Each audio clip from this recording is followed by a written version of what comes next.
सत्य जोपर्यंत जर मी म्हणते माझ्या बहिणी माझ्या आई मी तुझ्यावरती प्रेम करतो, जर मी तुम्हाला येशूचं सत्य सांगत नाही तर माझ्या जीवनावरती धिक्कार असो, माझं जीवन शापित बनव का बनव. येशू सत्य सांगत प्रत्येक सत्य कधी सांगतात, सत्य सांगायला घाबरतात. लहानपणाला जर म्हणत तू पाप करतो पाप करू नको यानंतर तर लोक म्हणतात हो मला तुम्ही यावेळेस परत नाही जरी बोलवलं तरी चालेल, मी आनंदाने म्हणेन. एक मला विश्वास आहे मी माझ्या आईला माझ्या बहिणीला माझ्या आजीला सत्य सांगितलं की येशू कोण आहे. बाकीचे लोक तुम्हाला सत्य कधी सांगतात न सांगतात सांगत बी असतील, सत्य सांगायला लोक घाबरतात पितात. मी तुम्हाला सांगितलं येशूचं रक्त पिता सुगंध आहे. भाकर खाता जीवन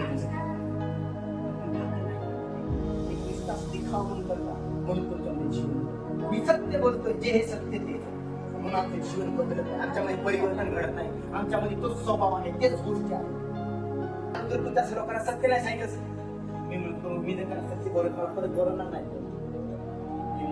बोलवण्यापेक्षा न बोलवण्यापेक्षा हे महत्वाचं होतं की त्यांना सत्य सांगणं. जर माझ्या लेकरांना जर सत्य नाही समजलं तर त्यांना मी कोण आहे कसं समजलं.